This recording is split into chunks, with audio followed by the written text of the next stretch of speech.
अच्छा,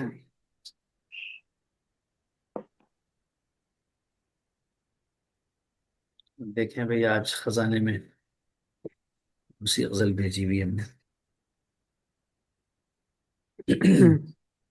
सदाई रहमत। तो आप सब लोग ठीक हैं माशाल्लाह, सब बढ़िया, सब ठीक ठाक। हाँ जी, हाँ जी, हाँ ठीक ठाक जी। आप ठीक हैं तो हम भी ठीक हैं। बस जी, दुआएं हैं आप लोगों की, और जब तक दुआएं रहेंगी आई होप के सब ठीक ठाक रहेगा। शेर ये है कि सफर के वक्त ये दौलत भी साथ रख देना। सफर के वक्त क्या ये दौलत भी बात है। साथ रख देना। मेरे बुजुर्ग मेरे सर पे हाथ रख देना। क्या वाह, वाह जी, वाह ठीक वाह। है। तो क्या तो शेर जब तक फरमाया है। दुआएं रहती हैं जब तक सब ठीक है, और ये सफर शुरू होने जा रहा है। आपके सब। वाह जी, वाह वाह। जी जी जी जी। चलें जी।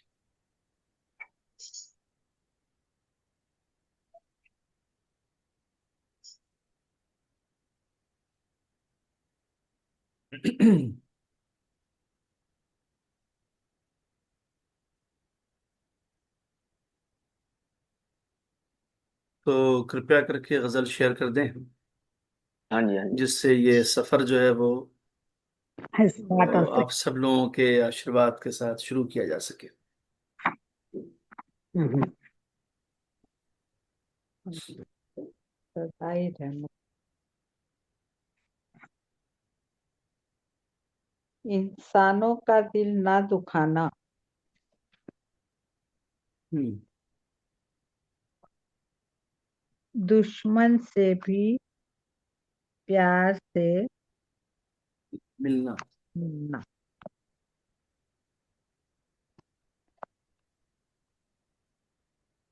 गैर कोई गैर कोई घर में आ जाए, दामन को बिस्तर बसर बिस्तर कर बिस्तर देना। बिस्तर कर देना। हम्म। बर, बदतर है बदतर है बदतर है इंसान की गुलामी। हम्म। मिल मिलजुल कर सब एक ही एक ही सफ सब में। में। सफ में सफ हम्म। में ठीक है। दरगाह दरगाह। दरगाह माबूद में झुकना। हाँ जी। मुश्किल है तब तबलीग तबलीग की की तब मंजिल। मंजिल। तबलीग होता है ना सर। जी हाँ, तबलीग। तबलीग, जी हाँ। हाँ जी। पत्थर को भी फूल समझना। क्या बात है। तो ये सदाए, सदाए रहमत। रहमत के माने आप सब लोग जानते हैं। रहमत का मतलब है ब्लेसिंग्स, रहमत का मतलब है बख्शिश, इनायत, करम। ठीक है जी। और काइंडनेस, कंपैशन, मर्सीफुलनेस, इन सबको आप रहमत का नाम दे सकते हैं। बहुत ही ज्यादा वास्ट मीनिंग्स हैं इस एक लफ्ज के अंदर। ठीक है जी। हाँ जी, हाँ यानी आप यूं लगा लें कि बिस्मिल्लाह जब पढ़ी जाती है, कही जाती है, या आप सुनते हैं, उसमें जो दो अल्फाज हैं, रहमान और रहीम, उन दोनों का रूट यही है, रहमत। यानी वो दोनों लफ्ज इसी से बनते हैं, रहमत से। ठीक है जी। में जिसका मीनिंग अल्लाह। होता है शुरू करता हूँ उस अल्लाह के नाम से, उस ऊपर वाले के नाम से, उस पालनहार के नाम से, जो बहुत काइंड और कंपैशनेट है, जो मर्सीफुल है, ठीक है, बेनिवलेंट है, जो इतना ज्यादा करीम है कि इंसान जब तक इस दुनिया में जिंदगी गुजारता है तब भी वो उसका रहम और करम और इनायतें उसके शामिल हाल रहती हैं। और जब इस दुनिया से आंखें बंद कर लेता है, वहां पहुंचता है, तो भी उसकी इनायतें, उसका करम उसके लिए रास्ते खोलता है। इतना ज्यादा वास्ट काइंडनेस का सिलसिला कि जो इंसान की जिंदगी और जिंदगी के बाद भी उसका साथ न छोड़े, उसे कहा जाता है रहीम होना और रहमान होना, यानी रहमत बरसाना। अच्छा जी, उसके पहले लफ्ज लगा हुआ है सदा। सदा कहते हैं वॉइस को, आवाज को। और जी सुनेजा जी, अगर ये सदा हाँ जी, सुने हाँ जी। जाएं आप, सुनेजा जी ये बात भी आप सुने जाएं कि अगर यही सदा स्वाद के बजाय सीन से लिखा जाए तो उसके माने होते हैं ऑलवेज के। ऑलवेज, हमेशा। हाँ जी जी, सुनने में आपको कोई डिफरेंस नहीं लगेगा। ये हाँ जी, सदा हाँ है जी। कि वो सदा है, लिखा हुआ है इसलिए पता लग रहा है कि स्वाद से बात कही गई, अदरवाइज वो सीन से सदा माने ऑलवेज और हमेशा होता है। जैसे ईश्वर तुम्हें सदा सुखी रखे। अब ये प्योर सदा सुखी रखे जो लफ्ज है वो खालिस उर्दू फारसी का लफ्ज है सदा यहाँ पर, जो कि सीन से है। फर्क यह है कि उस सदा के आगे ये हम ये वाली ये और हमजा नहीं लगा सकते, किसी भी कंडीशन में नहीं लगेगा। ठीक है ना। उसके साथ इजाफत नहीं लगा सकते, वो किसी से ऐसे जुड़ नहीं सकता वो। यहाँ ये वाली जो सदा है स्वाद वाली, ये जोड़ा जा सकता है। जैसा कि आप देख रहे हैं, एक ये लगा के इसको रहमत से जोड़ दिया गया है। सदा ए रहमत यानी द वॉइस ऑफ ब्लेसिंग्स। ठीक है जी। हम्म। रहमतों की आवाज किसके बारे में है? ये सुंदरशन जी महाराज ने ये कलाम लिखा है हजरत मोहम्मद के बारे में, प्रॉफिट मोहम्मद के बारे में। क्या बात फरमाते हैं? कहते हैं इंसानों का दिल न दुखाना। ठीक है। हम अपनी डेली लाइफ में और सोशल लाइफ में अगर सिर्फ इसी बात का ध्यान रखें कि इंसान का दिल वो है कि जिसके अंदर उसका खुदा बसता है। ठीक है। सो लाओ, उस घरौंदे को तो न तोड़ें जिसके अंदर उसका खुदा बसता है। नहीं तोड़ना चाहिए, क्योंकि वो बहरहाल किसी न किसी नाम से किसी को तो अपना पालनहार मानता ही होगा। खुदा कहता होगा, अल्लाह कहता होगा, भगवान कहता होगा, गॉड कहता होगा, ईश्वर कहता होगा, कुछ तो कहते ही होगा ना। रब कहता होगा कुछ। तो किसी न किसी नाम से वो उस दुनिया के उस सच्चे मालिक और खालिक को और उस अनसीन पावर को और उस रियल क्रिएटर को तो मानता ही होगा, पूज्य। और उसके लिए उसके दिल में जगह होगी। और अगर उसका दिल हम तोड़ते हैं तो गया उस घर को तोड़ रहे हैं जिसमें खुदा बसता है।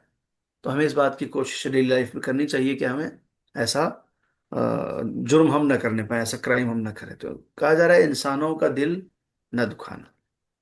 ये सब किसकी प्रीचिंग्स हैं? किस कैरेक्टर के कॉन्टेक्स्ट में ये बात कही जा रही है? ऑफ कोर्स ये बात प्रॉफिट मोहम्मद के कॉन्टेक्स्ट में कही जा रही है कि उनका ये मैसेज है कि इंसानों, दूसरे इंसानों का दिल मत दुखाना। ठीक है। मत दुखाना। इंसानों का दिल न दुखाना।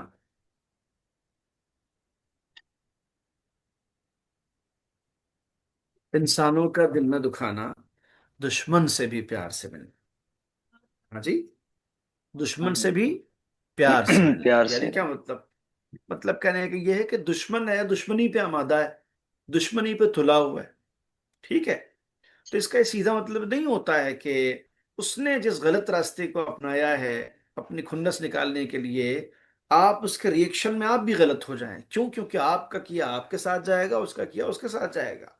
Ultimately we are responsible and accountable for our dos and don'ts. जो हम करते हैं और जो नहीं करते हैं, उसके लिए हम ही को जवाब देना है। हमारी कब्र में ना दुश्मन जाएगा, ना दोस्त जाएगा, ना अब्बा जाएंगे, ना भाई जाएगा। हमें अपने अकाउंट को ऊपर वाले की नजर में मेंटेन रखना है, अपने सही डूज एंड डोंट से, अपनी सही प्रैक्टिसेस से। तो दुश्मन के साथ महज इसलिए दुश्मनी अपनाना कि वो मेरा दुश्मन है, चाहे कोई बहुत लेजिटिमेट पॉइंट नहीं बनता है, ऐसा हमें नहीं करना चाहिए। दुश्मन से भी प्यार से मिलना। ठीक है। इंसानों का दिल न दुखाना, दुश्मन से भी प्यार से मिलना। गैर कोई घर में आ जाए, गैर कोई घर में आ जाए, दामन को बिस्तर कर देना। हाँ जी, क्या मतलब हुआ? क्या कहना चाहते हैं दर्शन जी महाराज इस एक सेंटेंस में, इस एक से एक लाइन में? दामन को भी, कि दामन को बिस्तर कर देना यानी क्या मतलब? अपने दिल को बहुत विस्तृत कर देना।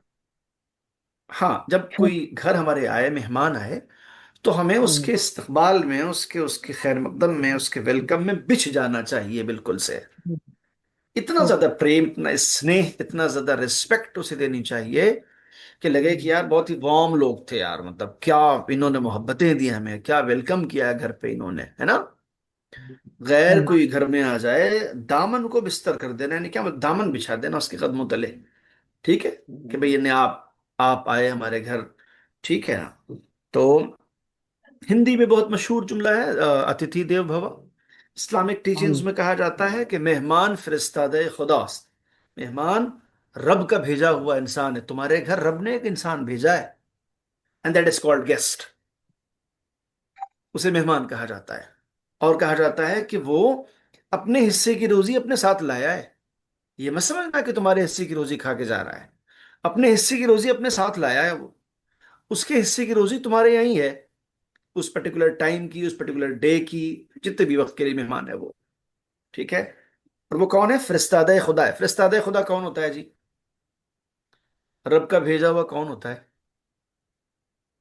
रब का भेजा हुआ तो जी मुर्शिद। प्रॉफिट, प्रॉफिट होता है, नबी होता है, पैगंबर होता है। वो है ना रब के भेजे हुए, मैसेंजर ऑफ गॉड। मुर्शिद।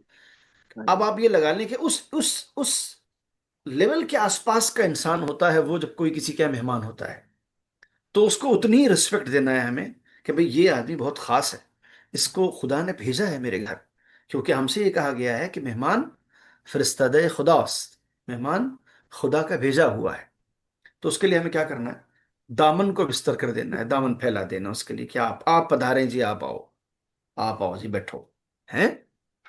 और पंजाबी में क्या कहते हैं? इतना बड़ा गिलास लस्सी का देते हैं। नहीं, हम लोग खाली सुनते ही हैं, अभी तक जाना नहीं हुआ मेरे। मैं जाऊं तो वहाँ की हॉस्पिटलिटी देखूं बहरहाल। सुनते रहते हैं कि भाई इतना बड़ा गिलास लस्सी का, आदमी पी के कहे भाई मुझे कुछ नहीं खाना, माफ कर दो आप। ठीक है। हम्म, तो अर्ज करें कि दामन को बिस्तर कर देना है। ठीक है जी। एक बहुत मशहूर सूफी शायर गुजरे हैं, उनका नाम है, फारसी शायरी में दुनिया में लिटरेचर जहाँ कहीं BA MM में पढ़ाया जाता है, उनको जरूर पढ़ाया जाता है।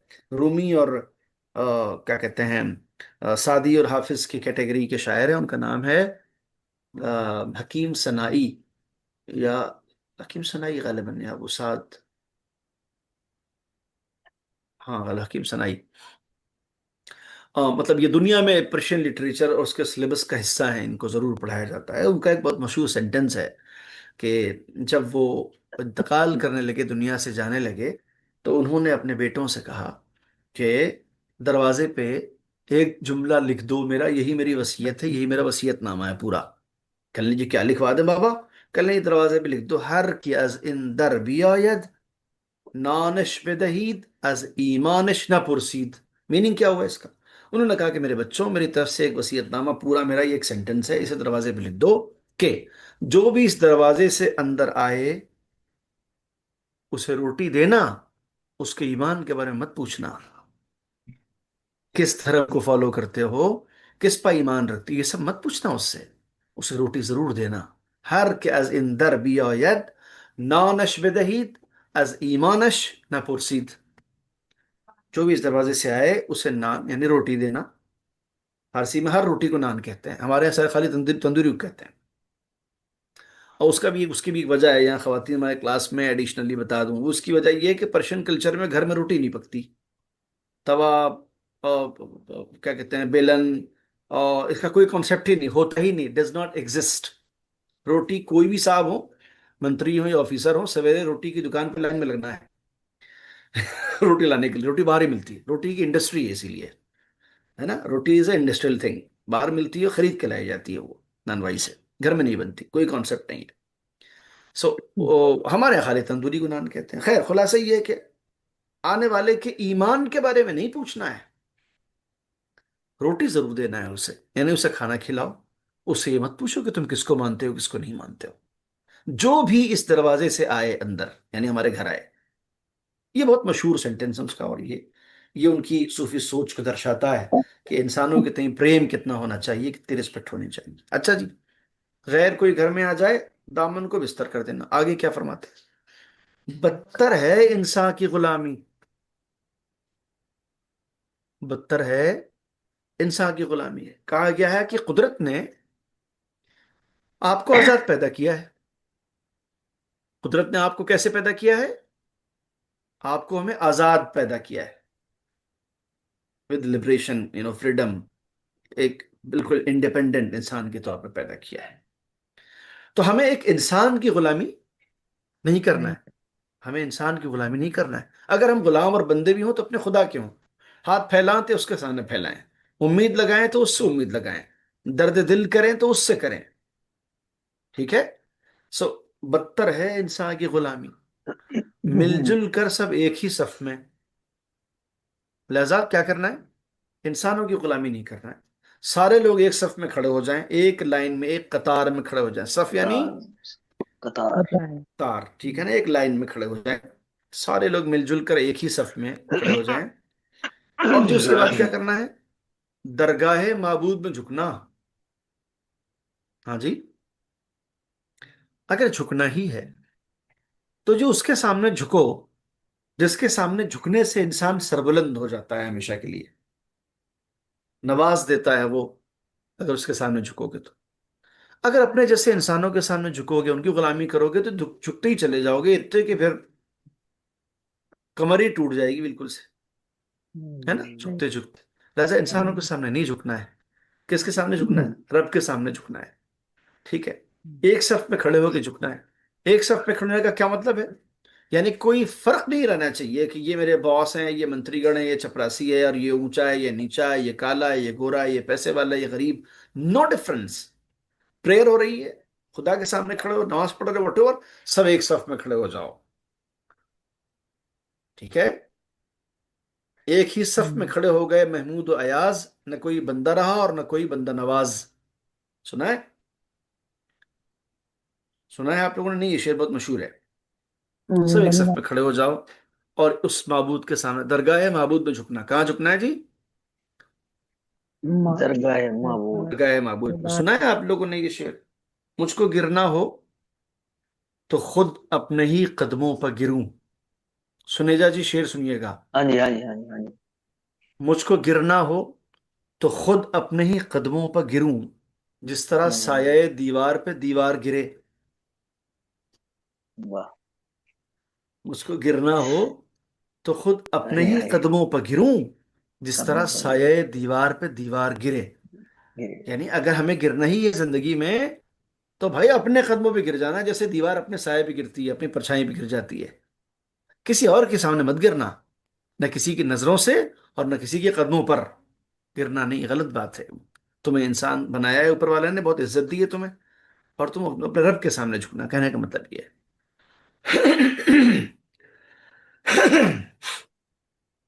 मिलजुल कर सब एक ही सफ में, दरगाह माबूद में झुकना। मुश्किल है तबलीग की मंजिल। दरगाह माबूद का मतलब क्या हुआ जी? माबूद किसे कहते हैं साथियों? माबूद खुदा। कहते हैं उसे जिसकी इबादत की जाए, जिसकी पूजा अर्चना की जाए, उसे माबूद कहा जाता है। माबूद कौन है? किसका सजदा किया जाता है, किसकी इबादत की जाती है? जो इस कायनात का पालनहार है, जिसके हर जबान में, हर कल्चर में, हर रिलीजन में अलग नाम है। ठीक है ना, वो माबूद है, वो पूज्य है। ओके, आराध्य। अच्छा जी। तो दरगाह माबूद में झुकना, उसी की बारगाह में झुकना है खाली, बस। मुश्किल है तबलीग की मंजिल। आप प्रोपेगेशन करना चाहते हैं, आप किसी आइडियोलॉजी को प्रमोट करना चाहते हैं, आप जो है वो प्रचार करना चाहते हैं। तबलीग यानी प्रचार। हम्म, ठीक है, ये जो प्रचार है वैल्यूज का, ये जो प्रचार है डिवाइन पाथ का, ये जो प्रचार है स्पिरिचुअल जर्नी का, ये जरा मुश्किल काम है, आपको बता दूं। आप इसे हलवा ना समझें। This is a tough call, this is herculean task. मुश्किल है तबलीग की मंजिल, पत्थर को भी फूल समझना। सब सुन रहे खाने हैं को मिलेगा। जी? सर सैयद अहमद खान ने जब अलीगढ़ मुस्लिम यूनिवर्सिटी बनाने के लिए मुहिम छेड़ी और चंदा लेना शुरू किया लोगों के पास, तो एक दफा ऐसा हुआ कि कुछ लोगों के यहाँ चंदा लेने पहुंचे और कहा कि भाई मुझे यूनिवर्सिटी बनानी है। तो लोगों ने कहा कि तुम अंग्रेजों के गुलाम हो, कैसे मुसलमान हो तुम? अरे तुम्हें मदरसा बनाना चाहिए, तुम यूनिवर्सिटी खोलने की बात करें, अंग्रेजी पढ़ाओ, कौन को गुलाम बनाओगे अंग्रेजों का? है, ये बात सही नहीं, हम नहीं देंगे चंदा तुम्हें। इन्होंने बड़ा इसरार किया कि जी बहुत दुनियावी सारी तालीम होगी वहां पे, और दुनिया तरक्की करेगी, हम लोग तरक्की करेंगे, पढ़ाई लिखाई होगी, यूनिवर्सिटी बनाना है मुझे चंदा। एक साहब ने जूतों का हार डाल दिए गले में, बजाय चंदा देने के। चप्पल जूतों के हाथ टूटे हुए, उन्होंने घर में डाली, भाई ये हमारी तरफ हम्म। चंदा तुम्हारे लिए।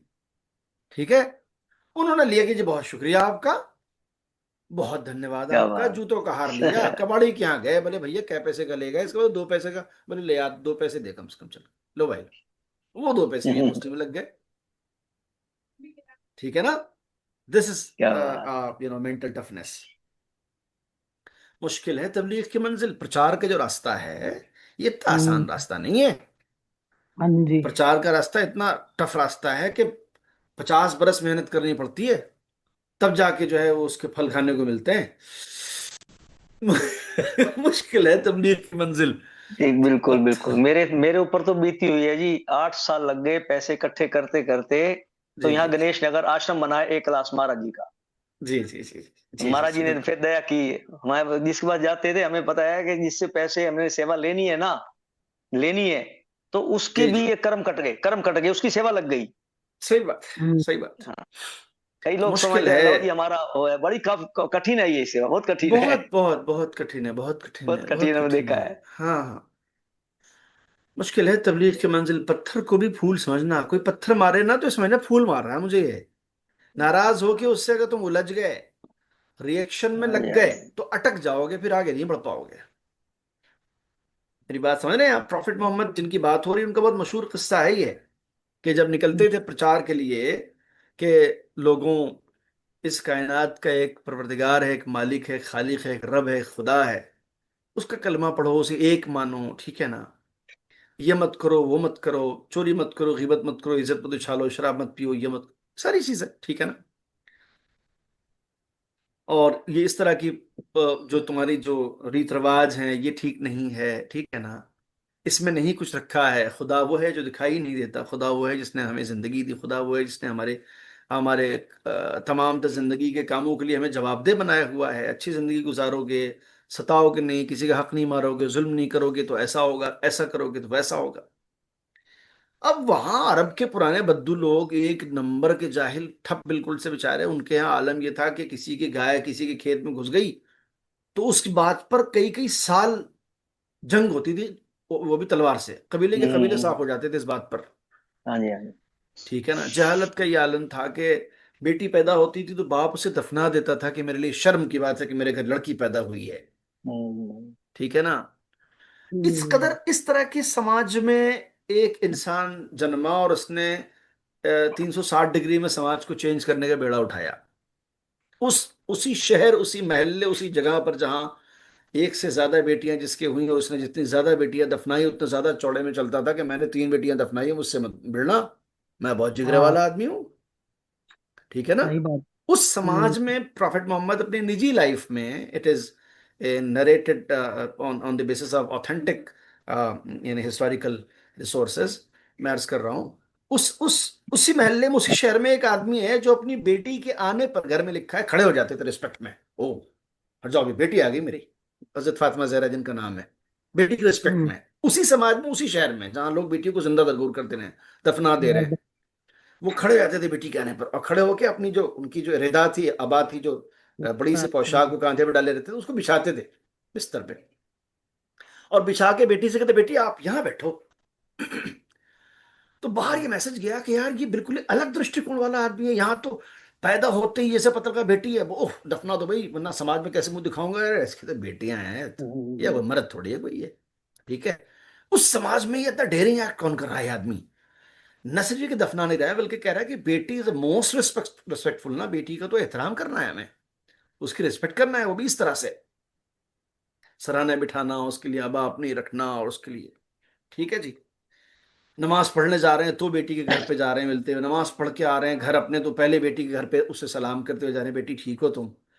कहीं सफर पे जा रहे हैं, दूसरे शहर, दूसरे मुल्क, तो बेटी के यहाँ से रुखसत होते हुए जा रहे हैं, कहीं सफर से आ रहे हैं तो उनके ट्रेडिशन में लिखा है कि पहले बेटी के पास आ रहे हैं तब अपने घर जा रहे हैं, कि भाई पहले बेटी से मिल लूं मैं, बेटी ठीक हो तो फिर अपने घर। ठीक है जी, वो आदमी है। और वो जब प्रचार को निकलते थे, एक बूढ़ी औरत है जो रोज अपने घर की छत से जब वो निकलते थे नीचे तो वो कूड़ा फेंक देती थी उनके सर पे, पूरी टोकरी कूड़े की, और अपना वो कूड़ा झाड़ते हो चले जाते थे। 1 दिन हो गया, 2 दिन हो गया, 3 दिन हो गए, चौथे दिन उसने कूड़ा नहीं फेंका। हम्म। नहीं फेंका तो रुक गए, रुक के साथियों से कहा कि ये भाई इस घर पे कोई बूढ़ी खातून थी जो कूड़ा उड़ा फेंकती थी कल तक, खैरियत से तो है वो, तबीयत तो हाँ, ठीक है उनकी, आज उन्होंने फेंका नहीं कूड़ा। फिर भी खैरियत मांग रहे। हाँ, तो लोगों ने कहा जी वो आज उनकी तबीयत खराब है, बुखार सा हो रहा उन्हें, वो तो लेटी हुई है, सही। आज नहीं उठा गया उनसे। तो जब उन्होंने ये सुना कि ऐसा है, तो कहने भाई उनके घर में कोई है बेटा, हस्बैंड, बच्चे कोई है उनकी, ख्याल रखने की दवा है उनके पास, पैसे हैं उनके पास, क्या सूरत हाल है उनकी? कह जी कोई भी नहीं, उनको तो बहुत बुरा हाल है, कि मैं चल सकता हूँ उन्हें देखने के लिए? हम्म। तो लोगों ने जाके घर में खबर की कि जो आप जिन जिन भाई साहब के ऊपर आप कूड़ा फेंकती थी रोज, वो आपकी खरीद लेने आ रहे हैं आज, जब आप पड़ी हैं बिस्तर पे। तो उस बेचारी बुढ़िया ने सोचा कि भाई इन्होंने मौका अच्छा निकाला, जब मैं बीमार पड़ी हूँ बिस्तर पे, बदला निकालेंगे आज ये, है ना, आज ये मुझे प्रताड़ित करेंगे कुछ, ये जरूर। परेशान हो गई हम्म। बेचारी, मगर वो क्या करती, लोग साथ थे उनके, करें जी ठीक है। अंदर गए वो, जाके उन्होंने देखा तो क्या, उससे पूछा कि आप ठीक हैं, खैरियत से तो हैं आप, क्या तकलीफ है, दवा है आपके पास, डॉक्टर को दिखाया आपने, हकीम बुलाया आपने, क्या किया आपने? मैं आपकी खैरियत लेने आ गया कि कतन कोई ना कोई बात जरूर है, वरना आप तो कूड़ा आज भी फेंकती हैं, आपने भेजा ही नहीं, तो मैंने कहा मैं खैरियत ले लूँ आपकी, क्या आप ठीक तो हैं, मैं इसलिए हाजिर हुआ हूँ। अगर आप पे पैसे ना हो तो मैं आपको कुछ पैसे दे दूँ, हकीम साहब ने बुलाए हो आप तो हकीम बुलवा दो, कुछ खाने पीने की जरूरत है तो वो बता दीजिए आप, किसी को आपके सर पे तीमारदारी के लिए रखना है जो आपकी केयर, आई मीन आपकी केयर करे, तो आप वो बता दें, मैं किसी खातून से कह देता हूँ कि वो आपका ख्याल रखेंगे। भाई वो तो बुढ़िया की तो आंखें भर आई, उठ के बैठ गई, करने जी मैंने तो नहीं सोचा था कि आप ऐसे बताओ, मैंने तो ये सोचा था कि आज खैरियत में फर्क आने वाला है, बिल्कुल सच था, आपने तो कमाल का किरदार पेश किया। बाबा वो वहां से निकले चले गए, वो बात खत्म हो गई। कहने का मतलब ये है, पत्थर को भी फूल समझना। हाँ जी, हाँ ठीक जी। है जी, हाँ। क्या बात। जी जी हम्म। जी। आगे चले जी। हाँ जी। हम्म। मैं पढ़ूँ सर? हाँ जी, बिल्कुल पढ़ें, बिल्कुल पढ़ें। अभी आपके आया मिट तो नहीं। मिट हम्म। हाँ, जाने अभी वो दो। अपलोड कर रहे हैं पेज वो। हाँ जी, हाँ अच्छा। जी, पेट बुक बुक में तो है, थोड़ मत जाने दो। थोड़ा सा अगला पेज हमारा अपलोड हो जाए तो पढ़ें, तो हम सब लोग कनेक्ट हो पाएंगे। ठीक है, ठीक है।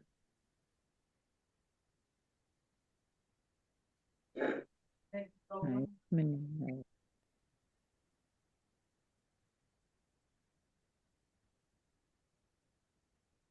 ओके।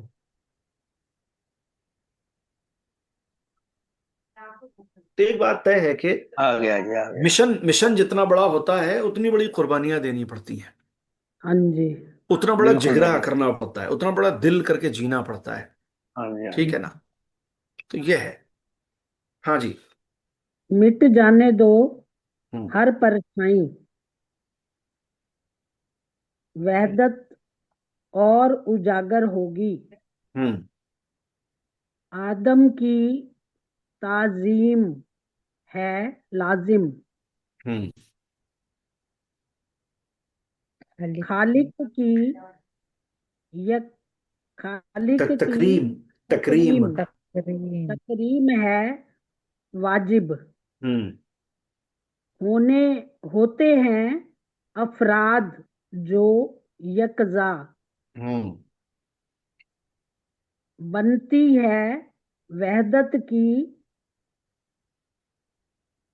सूरत, सूरत। सूरत। हम्म। मेरा नगमा इल्मो इल्मो यकीन। यकीन यकीन यकीन है। रहमत का पैगाम हंसी है। हम्म। मेरा नगमा हम्म। भूल ना जाना, इंसानों का दिल ना दुखाना। क्या बहुत बात। बढ़िया है। मिट जाने दो हर परछाई, हम्म। वहदत और उजागर होगी। ये जो कुछ खराब चीजों की शेडो और उनका असर समाज पे दिख रहा है, इसको बस मिट जाने दो एक बार, फिर तुम देखोगे कि वहदत और उजागर होगी। ये जो एकता है ना, जो यूनिटी है, ये और निखर के सामने आएगी। अभी क्या है, अभी हमारे समाज पर कुछ गलत प्रथाओं का और गलत सोच और ट्रेडिशंस का साया पड़ गया है। परछाई आ गई है इसके ऊपर। इसलिए जो उसका नूर है, जो उसका उजाला है समाज में एकता का, वो खुल के नहीं आ पा रहा सामने सबके। इसके ऊपर किसी ने कवर कर रखा है किसी चीज से इसको। हाँ, डरे सो हुए हैं। फरमाते हैं कि मिट जाने दो हर परछाई, वहदत और उजागर होगी, है ना, एकता और उजागर एक था। होगी। आदम की ताजीम है लाजिम, इंसान का एहतराम बहुत जरूरी है, आदमी का रिस्पेक्ट बहुत जरूरी है। ठीक है जी, आदम यानी आदमी, हजरत आदम द फर्स्ट मैन यहाँ पर इंसानियत। मुराद नहीं है। आदमी जो है ना उसकी बात हो रही है। आदमी की ताजीम यानी उसका एहतराम, उसका रिस्पेक्ट, आदर उसका लाजिम है ये। कितना ही बड़ा कैरेक्टर वाइज अपने आप में बेहतराम आदमी क्यों ना हो, उसे भी इस बात की तलाश है कि लोग उसे एहतराम और मोहब्बत से नाम लें और बोलें। हम्म, हर चोर आदमी। भी खुद को सामाजिक रूप से चोर कहलाना पसंद नहीं करता। नहीं करता। इसका मतलब कि उसे भी कहीं ना कहीं रिस्पेक्ट की तलाश है ना। हाँ जी, तो हाँ ये तो चाहते मिसाल, तो सब। जी। हाँ मिसाल दे रहा हूं मैं, मगर ओवरऑल बात यह है कि आदम की ताजीम है लाजिम, आदमी का एहतराम बहुत जरूरी है, आदमी का एहतराम बहुत जरूरी है। जैसे मिसाल के तौर पर एक जवान से लड़के को, एक आदमी को, उसकी किसी गलत बात पर आप सबके सामने डांटें, उसका असर देखें, और उसकी डिग्निटी को मेंटेन करते हुए अकेले में बुला के उसे समझाएं कि मेरे लाल बेटे, मेरे भाई, देख ये बात ऐसे नहीं, ये बात ऐसे है, ये बात जो आपने की है नामुनासिब बात है ये, ठीक है ना। मैंने ये बात इसलिए नहीं कही वहां सबके सामने कि भाई तुम्हारा अपना भी एक आत्मसम्मान है, या नहीं भी कहें ये बात आप, तब भी वो फील कर लेगा कि आपने इसलिए अकेले में कहा। इसका असर उसे जरूर होगा कि यार इन्होंने मेरी इज्जत का इतना ख्याल किया, मेरी इज्जत का इतना ख्याल किया। या कोई हमसे बुजुर्ग आदमी है और उसने भी कोई गलत तरीका या गलत बात कही। बुजुर्गों को एक सिन का होने के बाद अपने आत्मसम्मान का ज्यादा लिहाज होता है। At any cost I have to be treated as respected man, मैं, मेरा एहतराम होना चाहिए, मेरा सम्मान होना चाहिए। मैंने एक उम्र गुजारी है, बाल सफेद किए हैं, तमाशा तो नहीं किया है। फिर भी बहरहाल इंसान है, गलती होती है किसी चीज में, किसी नॉलेज में, किसी प्रैक्टिस में, किसी बात में। अब यह है कि उसमें हमारा क्या जवाब होना चाहिए, सबके सामने उन बड़े मियाँ को जलील कर दें? आपको तमीज नहीं है, ये तो नहीं तरीका सही है। आप मुझे बताएं, ये तो तरीका सही नहीं। मैं आपको एक छोटी सी कहानी सुनाऊं। प्रॉफिट मोहम्मद के नवासे हैं इमाम हुसैन, जिनका तस्करा आता है इसी इसी किताब में। उनके लिए भी शेर कहे हैं सुंदरशन जी महाराज ने। उनके बारे में लिखा है कि लड़कपन का सिन है और कहीं गुजर रहे हैं, किसी चचामिया को, बूढ़े से आदमी को देखा कि वो नमाज से पहले वजू करने बैठा है। वजू इज अ प्रैक्टिस बिफोर नमाज, जिसमें हम एक खास अंदाज में चेहरा धोते हैं, हाथ धोते हैं, और उसका एक आई मीन उसका एक प्रिस्क्राइब्ड एक तरीका है, ठीक है ना। तो वो साहब बुजुर्गवार चचा मियाँ जो थे वो वजू कर रहे थे बैठ के नमाज से पहले। तो इन्होंने देखा और देखा कि चचा का वजू गलत है। नहीं, मिसाल के तौर पर अगर पानी डालना है हाथ पे तो यहां से ऐसे डालना है, यहां से ऐसे नहीं डाल सकते आप, आपने यहां से ऐसे डाला, वो गलत हो गया, फाउल है वो, इनवैलिड हो जाएगा वो। अगर ये लिखा है कि पानी कोहनी से नीचे की तरफ आना चाहिए तो भाई साहब ऐसे ही आना चाहिए। आप हाथ से नीचे की तरफ लाओगे तो बातिल हो जाएगा, गलत हो जाएगा वो। कोई इस तरह की मिस्टेक थी। वजू गलत हो जाएगा तो नमाज आपकी नहीं वैलिड होगी, बात ही खत्म होगी फिर तो वो चचा मियाँ कुछ गलत कर रहे थे। वो चाचा और दादा, बाप की उम्र के, दादा की उम्र के आदमी, और वो अभी। तो इन्होंने कहा कि अब चचा का वजू कैसे सही किया जाए। तो इन्होंने उनके पास जाके कहा कि अस्सलाम वालेकुम चचा मियाँ, मैं भी वजू करूं, आप मेरा वजू देखें सही कर रहा हूं मैं? कहना हाँ बेटे तुम भी करो। अब इन्होंने बैठ के उनके सामने वजू किया। जब वजू किया तो चचा ने गौर से देखा, और वो बुजुर्गवार चचा मियाँ जो थे उन्होंने गौर से देखने के बाद कहा कि मियाँ वजू तुम्हारा सही है, मैं गलत कर रहा था, मैं गलत कर रहा था, तुम्हारा वजू सही है यार। ये वाला तरीका है जो प्रॉफिट ने बताया था हमें मस्जिद में, और तुम उसी तरह कर रहे हो जैसे उन्होंने बताया था, मैं गलत कर रहा था। तो उन्होंने कहा अच्छा कोई बात नहीं, फिर कोई बात नहीं, फिर आप ऐसे ही कर लें। मुझे लगा मैं वजू कर लेता हूँ। इसमें क्या है, इसमें उनका सम्मान बचा रह गया और बात भी पूरी हो गई। ठीक इसकी जगह पर आप ये सोच लें कि चचा मियां से ये सोचते हुए कि भाई हम तो प्रॉफिट मोहम्मद के नवासे हैं। होता है ना, आप देखें कोई आदमी जब समाज में ठेकेदार होता है धर्म का या किसी का, उसका अंदाज देखें आप, फिर जलवे देखें उसके आप, फिर अगर किसी की बखिया उधेड़ने पे आता है वो तो, ठीक है ना। अगर उन्होंने सुप्रीम अथॉरिटी होने के बावजूद भी बड़ी विनम्रता विनम्रता के साथ कहा कि जी मैं वजू करता हूं, आप देखें मेरा वजू सही है क्या, उन्होंने कहा हाँ बेटा करो, अब वो वजू करने बैठ गए। वो समझ में आ गया उनके क्या रहा है, बस रॉन्ग, ये सही कर रहे हैं। उन्होंने कहा कि आपका तो सही है, अच्छा कोई बात नहीं, फिर अगर आपको लग रहा है मेरा सही तो फिर आप ऐसे ही कर ले, ठीक है जी चलते हैं। चले के बात खत्म हो गई। इस तरह से भी काम बन गया। और अगर जो ये भड़के होते चचा मियाँ के ऊपर, ये क्या तरीका है, दाढ़ी सफेद हो गई आपकी, आपको तो फिर तो यही पता नहीं है, समझ रहे हैं भाई, तो क्या हाँ नतीजा होता जी, उसका, फिर लड़ाई झगड़े। कोई क्या रिजल्ट होता आप मुझे बताएं, वो सीखते उसको फिर। पहले तो वो अपनी सुपरमेसी बताते कि साहब मैं हूं बुजुर्ग तुम्हारा, तुमने किस हक से मुझसे ऐसे बात की। और उस पूरे आर्गुमेंट में जो बेसिक आर्गुमेंट था बेसिकली वो कहीं लॉस्ट हो जाता। अब बात खाली इसी की हम्म, रह जाती, सुपरमेसी और बड़कपना, छोटेपन और सो कॉल्ड रिस्पेक्ट और इन सब चीजों की, डिसरिस्पेक्ट की। हम्म, जो असल मुद्दा था वो कहीं और चला जाता है जी। मान रहे हैं इस बात हाँ, को। अच्छा अच्छा, तो बिल्कुल। आदम की ताजीम है लाजिम, आदमी बहुत जरूरी है साहब, बहुत रिस्पेक्ट है आदमी की, बहुत एहतराम है उसका। खालिक की तकरीम है वाजिब, और जो इंसान का खालिक है ना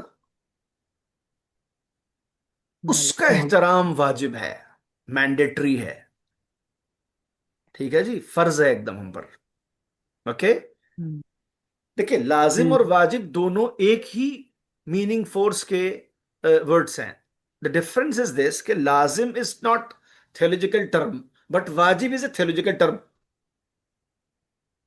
अच्छा। मैंडेटरी होना दोनों से साबित होता है, but the force of meaning जो है, जो जैसे मेडिसिन में एमजी पावर होती है ना, 500 mg की दवा होती है, कोई कोई 400 mg की होती है। तो एमजी पावर का हम्म, डिफरेंस सिर्फ इस सेंस में है कि लाजिम is not a you know theological term, but वाजिब इज अ theological टर्म। वाजिब। वाजिब का लफ्ज़ इस्तेमाल किया खालिक के लिए, और और लाजिम को नॉन इंसान theological को। काइंड ऑफ वाजिब हम्म, इस्तेमाल किया इंसान के लिए। इससे हम्म, लफ्जों की गरिमा बरतने की आर्ट कहते हैं इसे। हाँ, हम्म, और अगर इस पे यही नजर ना हो करना। ना आदमी की, अगर इस पे नजर ना हो आदमी की, तो कोई भी हो सकता है, संत दर्शन जी महाराज नहीं हो सकता वो, ये आपको बता दूं। हाँ जी, बिल्कुल। हाँ हाँ। किस लफ्ज को कहाँ टाक देना है, हम्म, जो आप आने वाले 100 साल तक कोई बहुत बड़ा साहित्यकार ये न कहेगा जी यहाँ पर ये भी हो सकता था। गलती नहीं कोई निकाल सकता। जी, ये मैं कह रहा हूँ। खालिक की धार्मिक तकरीम है लाजिम। धार्मिक नेता होने के साथ साथ इतने जी, बड़े इतिहास में थे। खालिक की तकरीम है वाजिब, वाजिब है, जैसे नमाज वाजिब कही जाती है, लाजिम नहीं। जबकि हाँ लाजिम जी। की भी माना है, भाई 5 वक्त की नमाज वाजिब है, रोजा रखना वाजिब है, ऐसे बोलते हैं ना लोग। क्यों नहीं हाँ बोलते थे जी, लाजिम है, लाजिम तो नहीं बोलता कोई। जबकि लाजिम की वही बात। माना है, और उस बंदे खुदा को जो उर्दू बोल रहा है उसे पता है लाजिम भी एक लफ्ज होता है, बट वो बोलेगा नहीं हम्म, कभी जिंदगी में, वो कहेगा हम्म, वाजिब है, ठीक है।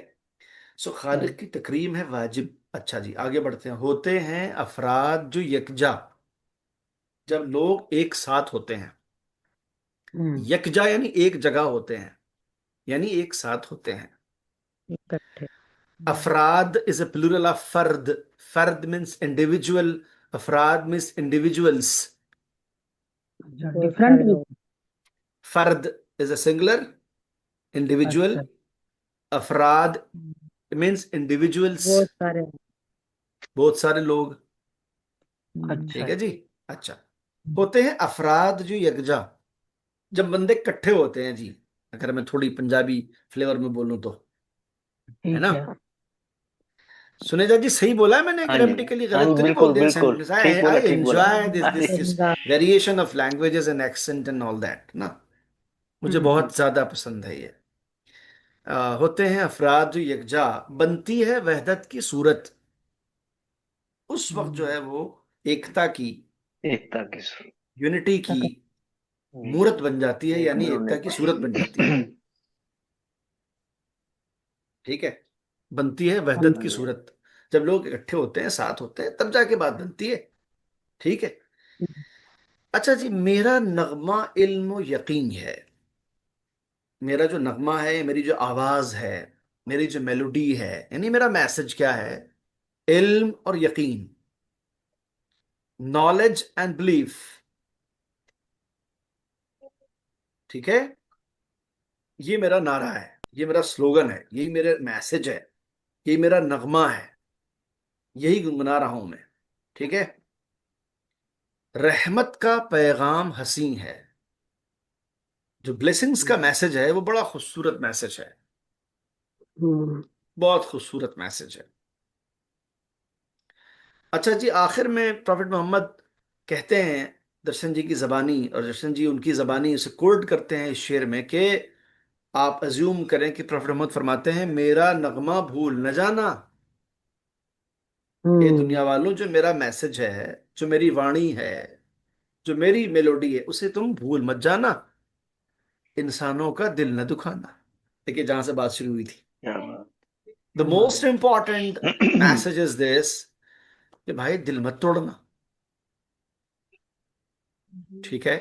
आप सोचें, जरा सा इमेजिन करें इस दौर में जिसमें इंसान एक दूसरे को कुचल के तरक्की के रास्ते तय करने को तैयार हैं, जिसमें इंसान किसी के कांधे पे पैर रख के अपना कद ऊंचा करने को तैयार है, जिसमें आदमी मैयतों और जनाजों पे खड़े होकर अपने आप को ऊंचा दिखा रहा है, नीचे उसके लाशें हैं, बट दुनिया को दिख रहा है कि यार बड़ी ऊंचाई पे है बंदा, तो भाई भाई उसके नीचे देख, उसके पैरों के नीचे कितनी मैयतें हैं, कितने जनाजे हैं। इस दौर में आ, इस तरह का विचार, इस तरह की बातें, ऐसा मैसेज मुझे लगता है कि किसी होली स्क्रिप्चर से कम नहीं है, जिसमें इस बात के लिए रिकमेंड किया जा रहा है कि please don't break the hearts, दिल मत तोड़ो। ठीक है। हम्म। खुदारा दिल मत तोड़ो, मोहब्बत से रहो, रह सकते हो बहुत मोहब्बत से। आदमी पैदा किए गए हो, आदमी बनाए गए हो, तो आदमी रह के भी जिंदगी गुजार सकते हो, जरूरी नहीं है जानवरों से हरकत करो। मोहब्बत से रह सकते हो, दिमाग लगा के रह सकते हो, सिविलाइज रह सकते हो, पोलाइट रह सकते हो, कल्चर्ड रह सकते हो। ठीक है। उसमें भी अमन है, उसमें भी सुकून है, उसमें भी आप रिलैक्स फील करोगे। खाली ये इन इन चक्करों में जिसमें लग गए हो कि इसमें ज्यादा मजे हैं, इसमें नहीं है मजे। उसमें जो मजे हैं, जब हम अपने सराउंडिंग को अच्छा करते हैं, तो जिंदगी खुद ब खुद बेहतर हो जाती है, दुनिया खुद ब खुद खूबसूरत लगने लगती है। ठीक है जी। ठीक।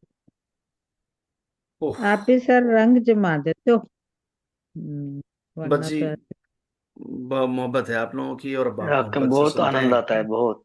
और बस जब जब हमारा चीजें टीवी दिल के बहुत चैनलों करीब को। हों, तो फिर अंदर से निकल के थॉट्स भी आते हैं, और आदमी कनेक्ट फील करता हाँ है, वही। कोरिलेट कर पाता आपका है। इंटरेस्ट है ना। तब। हाँ ये बात है, और कोई बात नहीं है। वरना तो।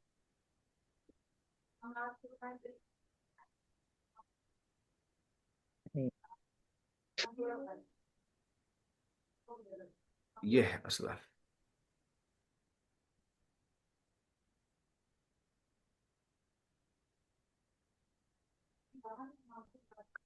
लग जाता है कि इंटरेस्ट है इंसान देखा। नहीं तो वैसे ही पढ़ा के चल। हाँ जी, अलबत्ता है कि डिपेंड करता है, कई दफा आदमी की दिल की हालत का भी कुछ दखल होता है किसी हद तक। अदरवाइज मैं तो अलबत्ता ऑलवेज इंजॉय करता हूँ, और टाइम जितना हो उस हिसाब से इंसान एलोबरेट कर पाता है, चीजें जो जहन में आती हैं एक्सटेम्पोर, उन्हें शेयर कर पाता है आदमी। ये है। बिल्कुल। इमोशनली जुड़े जुड़े होते हैं ना, जुड़ाव हो। जी हाँ, जी हाँ, जी हाँ। तभी ऐसा पढ़ाया जाता बिल्कुल आप सही कह रही हैं, बिल्कुल आप सही कह रही हैं, सही है, ऐसा ही है। आप इत्तेफाक से वही काम कर रहे हो, या वही चीज आप देख रहे हो, पढ़ रहे हो, जो आपके दिल से बहुत करीब है, तो फिर उसका अलग ही लेवल होता है। है एंजॉय करने का, और मजा आने का, और जुड़ने का, और उसे महसूस करने का अलग ही मजा होता है। मैंने कभी बिल्कुल। आ, ये बात जामिया में कुछ प्रोफेसर्स टीचिंग फैकल्टीज के साथ बैठे हुए थे, उनसे मैंने कही, तो वो उनमें से किसी एक को शायद किसी हद तक बात आई मीन अच्छी नहीं लगी है, शायद उन्हें बुरा लगा हो। हालांकि मेरा इंटेंशन ऐसा नहीं था। मैंने कहा कि सुनीता जी मेरी बात सुनेंगे बहुत आप ध्यान से, आपने जमाने देखे हैं, बुजुर्ग आदमी हैं आप हाँ भी जी, हाँ जी। और सारे लोग ही। मैंने कहा कि एक विडंबना है वो ये कि यूनिवर्सिटीज में ह्यूमैनिटीज फैकल्टी में लैंग्वेज और लिटरेचर पढ़ाने वाले जितने भी टीचर्स हैं, प्रोफेसर्स हैं, जो साहित्य में डील करते हैं, चाहे वो किसी भी जबान का साहित्य हो, अनफॉर्चुनेटली वो साहित्यकार नहीं हैं, टीचर हैं। हम्म बिल्कुल ठीक है भाई। They are reselling the product hmm against the fees जो बच्चे ने यूनिवर्सिटी को पे की हुई है। They are reselling the product, they हाँ आर जी, अब रिपीटिंग रहे। a हाँ जी, हाँ जी। particular a particular piece of syllabus since 20 years back। Board of Yes. Studies की मीटिंग में होशियारी से वही अपना पेपर ले लेते हैं जो पिछले 20 साल से पढ़ा रहे हैं। ठीक है ना, हम्म इस शायर की हम्म, 20 गजल, इस वाले के 10 प्रोज, और यही पढ़ाऊंगा भैया, मेरा तो एक्सपर्टीज है ये। They can hmm not add on a single line on to this. एक लाइन बढ़ा नहीं सकते उसके ऊपर। Hmm, they can not create a single chapter about it with a creation. ठीक है ना, but right. accidentally they become teacher in a university because they have done the masters, copy करके पीएचडी कर they have done the लेते। masters, और उनकी lobbying ठीक थी, they become the teacher। otherwise to be हाँ, very frank, मुझे माफ करेंगे, 80 to 90% they are not साहित्यकार, they are not literary person, they are not अदीब, उर्दू में जिसे कहते हैं। अदीब नहीं है वो, साहित्यकार नहीं है भाई साहब। वो एक प्रोफेशन है, जैसे एक मशीन को एक काम पे लगा दिया गया है, वो काम कर रही है, हम्म, बाकी वो बिल्कुल। अदीब नहीं है। तो मेरा मेरा एक कटाक्ष बहुत ही प्योर एकेडमिक क्रिटिसिज्म के एंगल से किया हुआ था, बट उसको हमारे एक दो सीनियर साथियों ने थोड़ा सा उसको नेगेटिव लिया। बाद में मुझे वाया वाया मुझसे कहा, इवन आई मीन सामने करने की हिम्मत भी नहीं हुई, डेयर भी नहीं किया उन्होंने कि बोलते कि नहीं साहब हम आपकी बात से एग्री नहीं करते हैं। वाया वाया कि यार वो ऐसी बात कर देते हैं, बताओ, मतलब ये तो एरोगेंसी वाले। मैंने कहा नहीं मेरे भाई, मैं हाथ जोड़ के बड़ी विनम्रता से अर्ज करूं, ये बात एरोगेंस की नहीं है यार। आप सोचो ना कि आप जिस पेड़ की शाख कॉमन। पे बैठे हो उसकी जड़ को आप काट रहे हो भाई साहब, उसको आप पानी नहीं दे रहे। आप अपने उस काम के लिए भी ईमानदार नहीं जिसके आपको पैसे भारत सरकार दे रहा है, माफ कीजिएगा मुझे। ठीक है सही ना, बात। आप साहित्यकार नहीं हो भाई साहब। आप मुझे बता दो, आप किसी पीस ऑफ आर्ट पे एक लाइन बढ़ा दो आप with your hmm creative ability, तो मैं मान जाऊं। हम्म, आपकी बात, आपकी सोच, आपकी प्रेजेंटेशन, आपकी वे ऑफ टॉकिंग, आपका रिसर्च एक्सपोजर, इन सभी क्षेत्रों में कहीं से ये नहीं दिखाई देता कि आप साहित्यकार हैं। वो प्रैक्टिकल में नहीं आते। आप क्रिएटिव एबिलिटी जीरो है आपके यहाँ भाई साहब। बिल्कुल। हमें तो आनंद आता है ना इसमें, जो हमने वो प्रैक्टिकल करते कहने का हैं, जो मतलब ये कि अगर गजल में हाँ लिखा हुआ है। आप साहित्यकार होते हो, आपको कुदरत ने नवाजा होता है, आप बहुत इंजॉय करते हो उसे, बिल्कुल बिल्कुल। आपके दिल के करीब होता है ना, तो फिर वो निकल के आता है सामने, फिर वो जब आप उसको पढ़ा रहे होते हो तो। ठीक है, या आप उसको पढ़ रहे होते हो, या एलिब्रेट कर रहे होते हो, या आप डिस्कस कर रहे होते हो किसी के साथ, तो उसका मजा ही अलग होता है भाई। ये कोई खुदा न हाँ खास्ता, जी, हाँ जी। आई मीन वो यानी तकब्बुर का सर नीचा, आई मीन ये बड़ाई वाली बात नहीं कर रहा हूँ, मैं कह रहा हूँ ये रियलिटी है भाई, ये चल रहा है, ये मार्केट में है, ऐसा ऐसा ही है इत्तेफाक से। ठीक है ना, तो हाँ जी, क्या कर वो सकते हैं खुदा इस पे। की इनायत। तो बंदा प्रोफेसर है, बंदा प्रिंट आउट हाथ में लिए हुए किसी भी पोएट्री या प्रोज का, उसका इंटरप्रिटेशन अंग्रेजी भाषा में, हिंदी भाषा में साइड में लिख रखा है उसने, वो गया उन्होंने वो जो पढ़ा उसको, उसी उस साइड वाले को पढ़ा, और अपने 45 मिनट पूरे, चल भाई खुदा हाफिज। What the hell is this. Authority है इस सब्जेक्ट पे, आप उसका ट्रांसलेशन लिख के ले जा रहे हैं वहां, उससे पढ़ रहे हैं आप। हम्म ऐसे पढ़ाई जाती है जबान, ऐसे पढ़ाया जाता है लिटरेचर किसी जबान का। ये हक है। बोलो ना भाई यार, सब बाई लक हो गया था यार, सब कुछ एमए कर लिया था, मास्टर्स कर लिया था, जुआड़ यहाँ भी लग गया, लॉबिंग हो गई, अपना हो गया काम, दैट्स इट। हम्म, बाकी तो आप साहित्यकार डिक्टेशन नहीं भी हो यार, करने लग जाते। आपका लेना ना देना है नहीं कुछ साहित्य से भाई साहब। सही बात है। कुछ लोग अच्छा डिक्टेशन वो फिर करानी शुरू कर देते एग्जैक्टली फिर वो आप जब बोलोगे तो समझ में आ जाएगा उस आदमी को जो उसमें डील करता है, डेप्थ मालूम हो जाएगी फौरन। हाँ बिल्कुल। ये सारी चीजें हैं। हैं।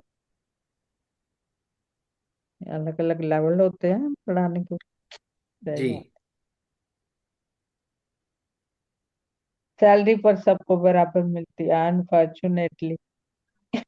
नहीं, बहुत ही बुरा, यानी खासकर अभी तो बहुत ही ज्यादा बुरा दौर है, तमाम एजुकेशनल इंस्टीट्यूशंस और बहुत ही बदतरीन। ठीक है, छोटा मुंह बड़ी बात है, शायद जस्टिफाइड ना हो और लोगों को हजम भी ना हो बहुत ज्यादा कि यार ये नहीं अ, सही कह रहे आप, ठीक है। वही तो जो महसूस किया हमने वही कहा। हम्म। ऐसे तो नहीं कहा, झूठ नहीं बोला। सही बात है। बटरिंग नहीं की रियलिटी बोली है कि आपकी पीठ के पीछे भी वैसे ही आपका फोन जो पढ़ाना है ना, हाँ उसमें मतलब, ऐसा लगता है कि हम्म, तो ये सब मान लेना सही। चाहिए, जिसकी मादरी जबान हिंदी है लाजमी तौर पर वो हिंदी का टीचर भी अच्छा हो, ये जरूरी नहीं। जिसकी मादरी जबान उर्दू है वो लाजमी तौर पर नहीं उर्दू का अच्छा टीचर भी हो, जरूरी नहीं। जिसकी मादरी जबान पर्शियन है वो लाजमी तौर पर पर्शियन को पढ़ा ही ले फॉरेनर्स को, जरूरी नहीं है। तो ये मान लेना चाहिए कि भैया सिर्फ पढ़ाना जुबान की बात भी भी अपने नहीं है। आप में एक अलग आर्ट हम्म, है। पढ़ाना अपने हाँ आप में जी। एक अलग आर्ट है। उसी तरह साहित्यकार होना अपने आप में एक अलग अचीवमेंट, अलग लेवल है भाई साहब। साहित्य हम्म। पढ़ाना रिपीटेड वे में और साहित्यकार होना, ये अलग अलग चीजें हैं हाँ, दोनों। और सूफियाना साहित्य पढ़ाना और बिल्कुल अलग बिल्कुल बिल्कुल बिल्कुल बिल्कुल बिल्कुल बिल्कुल। है। इसमें तो किसी का इंटरेस्ट ही नहीं होता ना लोगों का।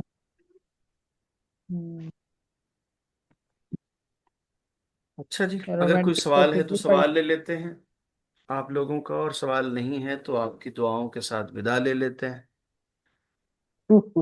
आपका शुक्राना जी। थैंक यू, बहुत ही थैंक यू आनंद आता सर। है। हाँ जी, हाँ जी।